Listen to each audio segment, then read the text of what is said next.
Hello guys, good morning and welcome back again to my channel. At tara, ikutin po natin ang aking mga alagang succulents.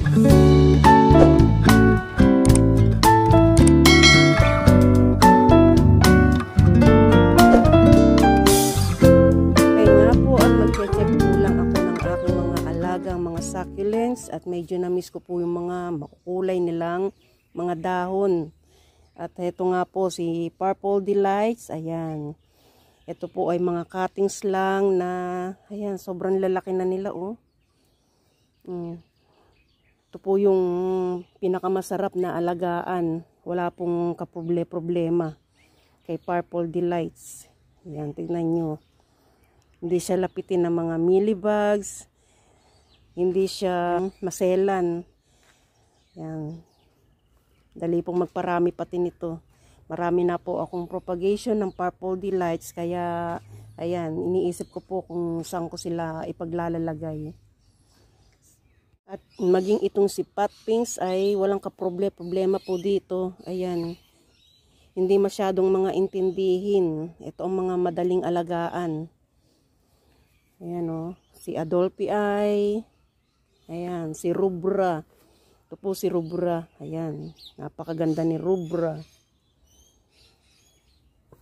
At maging ito pong si Leticia, ayan. Ito po yung mga hindi maseselan.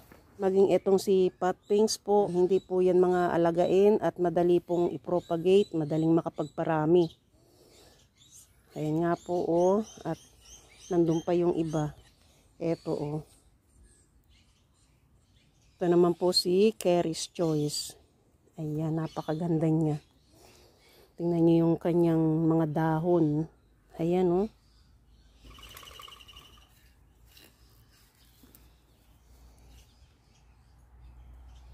Hindi po ito masyadong sensitive. Hindi katulad po ng ibang mga succulents na kailangan i-check ng i-check. Ayan. Tingnan niyo, oh. Hindi sila lapitin mga mealybugs, kaya hindi sila nagkakaproblema, hindi katulad mga Echeveria, lalong-lalo na po itong si Echeveria Black Prince. So ayan nga po, mabuti nga po at naagapang kong matanggal agad yung mga mealybugs niya dun sa kanyang roots. At napakarami po talaga. Nilinis ko siya ng gusto at ayan, medyo komportable na po siya ngayon at ayan, oh, parang settled na po siya. Napakaganda niya, oh, tingnan nyo, oh. At ito naman po si Darth Vader. Ayan, ang ganda-ganda ng kulay niya ngayon.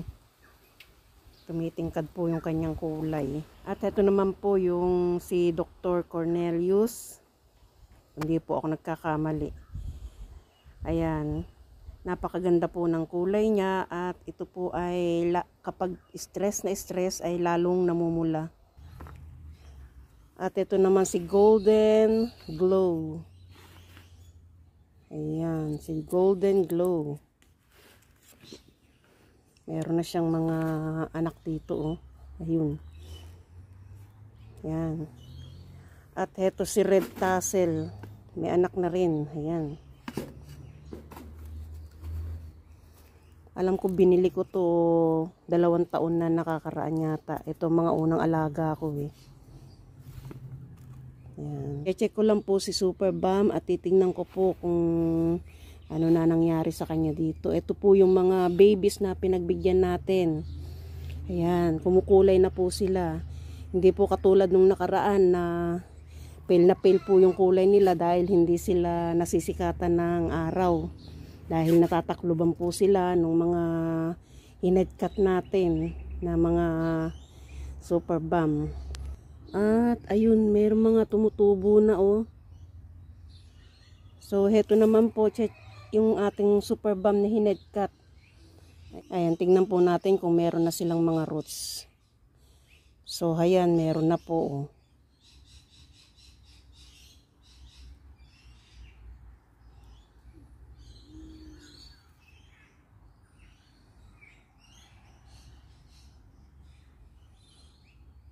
Ayan, mag-uumpisa na po silang magkaroon ng roots. Ayan po, oh, meron na.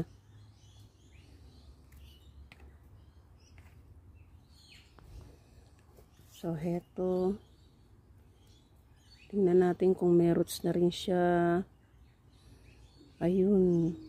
Meron tumutubo na, oh. Hindi ko na siya gagalawin. Chinek ko lang po kung okay sila. Yan. Alam ko nang okay sila. Hindi ko na sila gagalawin dyan. Para kumapit na po yung mga roots nila doon sa lupa.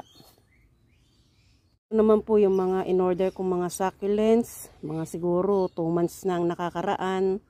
October, November. Oh, isang buwan lang nakakaraan pala. May mga date po sila. Kaya ayan, alam ko. Oh.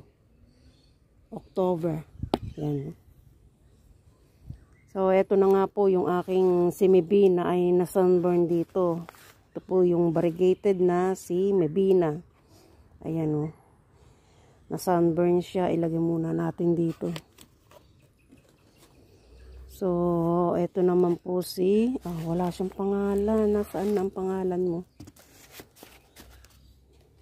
Ito si Snowflakes. Ayan. Baliktad. Si Captain Rose. Si Dragonfly. Yung ating white ebony. Ayan ang nangyari, oh. Pinagtatanggalan ko po ng dahon para makapag-propagate ako. Ewan ko po yung mga dahon na pinopagate ko, kung may tumubo na o ano. Kaya ayan. Kaya ganyan po ang nangyari sa kanya. Tingnan po natin kung meron. Oy, meron na siyang ugat. Sorry. Kala ko wala pa siyang ugat eh. Nag-aano na pala siya. Ayan po yung mahirap. Kapag galaw ng galaw sa ating mga halaman, nadi-disturb natin yung kanilang Ayan, hindi na kita gagalawin. At, ayan, si Snow Fingers. Yung ating Anacom Ceros. Ayan, medyo okay na siya. Nung nakaraan, napakaliit po nito nung binigay sa akin. Ayan, may nakikita na po akong niya, oh. Ayan, maganda na. Nung nakaraan kasi lantang-lanta siya. At itong si Royal Plus. Ayan. Si Royal Plus. So, punta tayo sa ibaba. Ayan, si Lovely Bear. Check ko po yung mga andito. Ayan, namumulaklak sila. Okay na sila rito. Ito po si Noble Red. Napakaganda po ng kulay nito. Ang kaso nga, ayan, napagdidiligan ko, ang nangyari, nag-fade po yung kulay niya. Ayan. At itong si Texensis Rose. Ayan, may anak na siya, oh. Kailangan nang ilipat to sa malaki-laking pot. Ayan, oh. Siksika na sila dun. Si Lailacina. Si Lovely Rose. Si Lovely Bear. Ayan. Ito si Aga Boys. Si Aga Boys. Anong pangalan niya? Floriana. Si Aga Boydes. Floriana.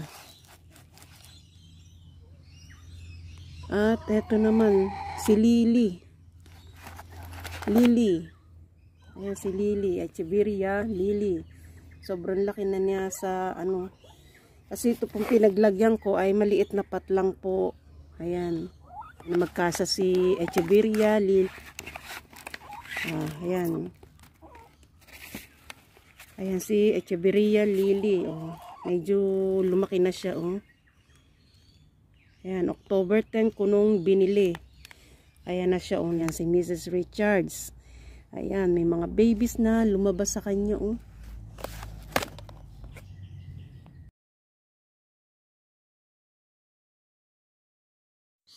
Ayan, tingnan po natin si Echeverria, diba? Parang may problema po yung isa. Ayan, kumukulubot siya. Ayan, oh. Tingnan natin, kukunin ko po at ililipat natin sa ibang, ay nako, meron na palang roots. Yan. Ayan, nailipat ko na nga po si Echeverria, diba? Ayan. Yung isa po healthy, ito hindi healthy pero may roots po siya. Kaya okay lang. Ayan, napaka-cute po ni Apo Pierce. Ang ganda ng kanyang kulay.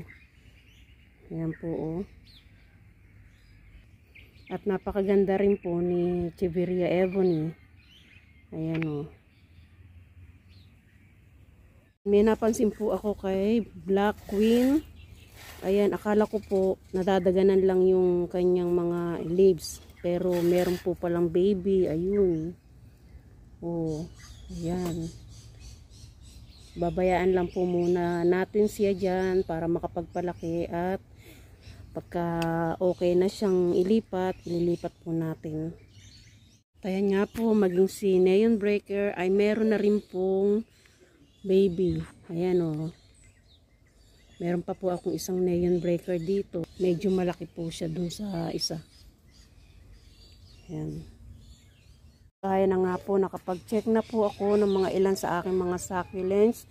Marami pa po akong kailangang i-check. Kaya, ayan, thank you for watching and see you on my next video. Bye-bye!